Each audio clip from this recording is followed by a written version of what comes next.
de Lucas, capítulo 17, no versículo 5, está escrito: os apóstolos disseram ao Senhor: aumenta a nossa fé? Ele respondeu: se vocês tiverem fé do tamanho de uma semente de mostarda, poderão dizer a esta moreira: arranque-se, plante-se no mar, e ela lhes obedecerá. Os discípulos pediram a Jesus para aumentar a sua fé, querendo entender seu verdadeiro significado, como aplicá-la de maneira que o agradasse. Esse pedido mostrou que eles estavam confusos, pois Jesus já havia explicado que a verdadeira fé começa cumprindo pequenas tarefas fielmente. Ele ensinou que ser confiável nas coisas simples é essencial para receber maiores responsabilidades espirituais, enfatizando que a fidelidade nas pequenas ações é o primeiro passo para crescer na fé. Às vezes somos como os discípulos de Jesus, buscando grandes atos de fé,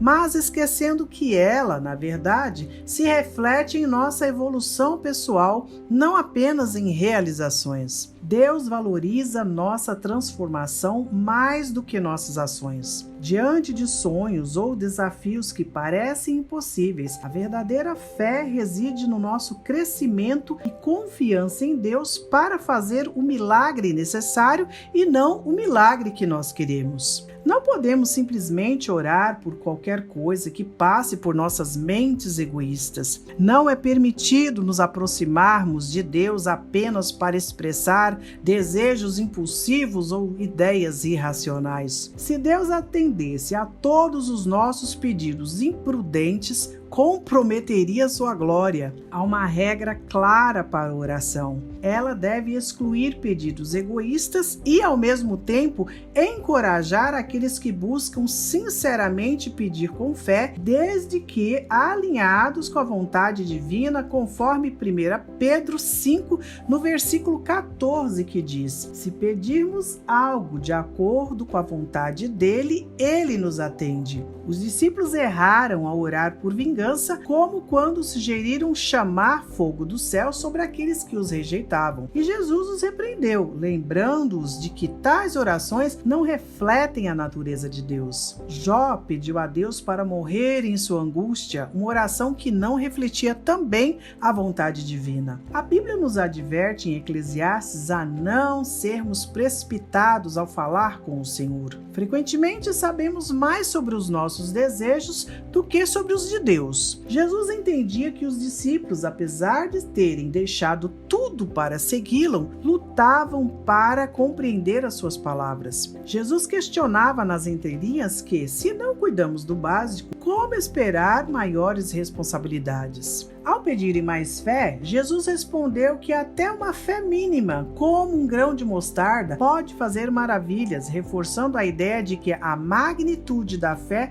não está em seu tamanho, mas na confiança genuína em Deus. A metáfora de Jesus sobre mover uma amoreira para o mar não sugere um milagre literal para exibição, mas ensina sobre a fé. A questão não é sobre a capacidade de transplantar fisicamente uma árvore. O foco de Jesus é no poder da fé genuína, não em atos de força física, mas na graça em transformações profundas e espirituais que parecem tão improváveis quanto plantar uma amoreira no mar. Jesus ensina sobre a necessidade de lidar com as raízes do mal em nossos corações, sugerindo que antes de esperarmos milagres grandiosos, devemos focar em remover essas raízes negativas. Ele indica que não é preciso uma fé gigantesca para começar esse processo. Uma pequena quantidade de fé já é suficiente para começar a limpeza interna,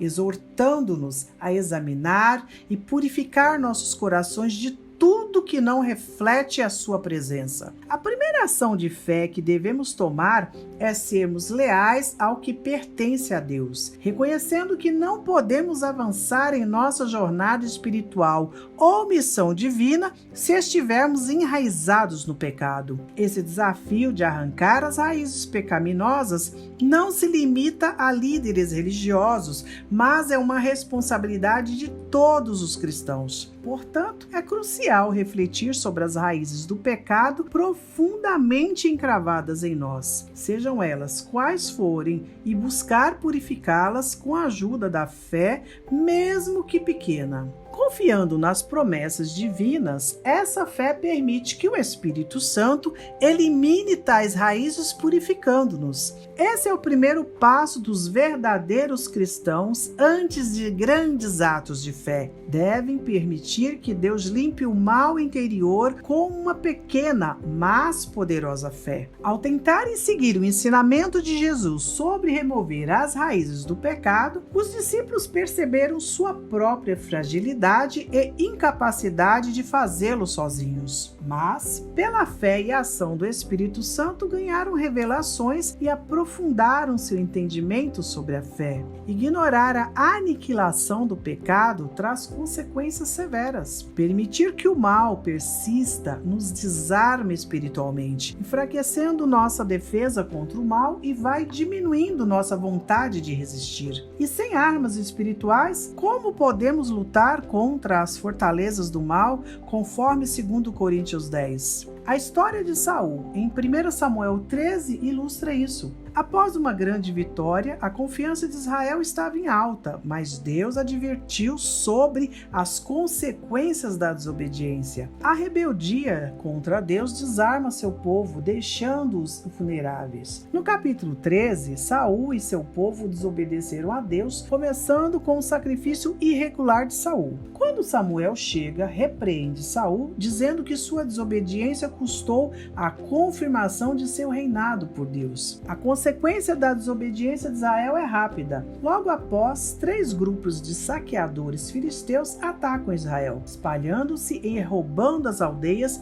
inclusive desarmando os israelitas. A lição é que a desobediência a Deus leva à perda de sua presença, bênção e poder. Fé significa obedecer a Deus, e o diabo tenta nos manter presos ao pecado para nos desarmar e tirar nossa vontade de resistir. Como Saul, cristãos que não lidam com seus pecados se tornam confusos e temerosos. Alguns podem pensar que ainda têm a oração e a fé como defesas, mas como Davi expressa no Salmo 66, Deus não atende àqueles que sustentam o pecado em seus corações. Para superar as raízes do mal, precisamos ordenar sua remoção com fé nas promessas divinas. Com essa atitude, recuperamos nosso ímpeto de luta, manejamos novamente a espada espiritual de Deus e vemos nossas orações atendidas, repletos de coragem e alegria, fazendo os demônios recuarem.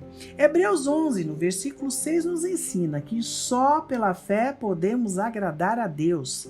Isso é evidenciado na Bíblia também em Mateus 8, quando um centurião impressionou Jesus com a sua fé ao pedir a cura de seu servo apenas com uma palavra de Cristo. Jesus elogiou a fé extraordinária do centurião, um exemplo de como a fé genuína nutre o Espírito Divino. Hebreus 11 também celebra a fé, apresentando-a como um banquete para o Senhor, ao narrar as histórias dos grandes heróis da fé ao longo da história. Jesus nos orienta a priorizar a satisfação de Deus com nossa fé e não nos nossos próprios desejos, pois muitas vezes a usamos para o benefício próprio, esquecendo que ela deve servir primeiramente aos propósitos divinos. É crucial reconhecer que antes de realizar algo através de nós, Deus frequentemente conduz um processo de purificação e quebra,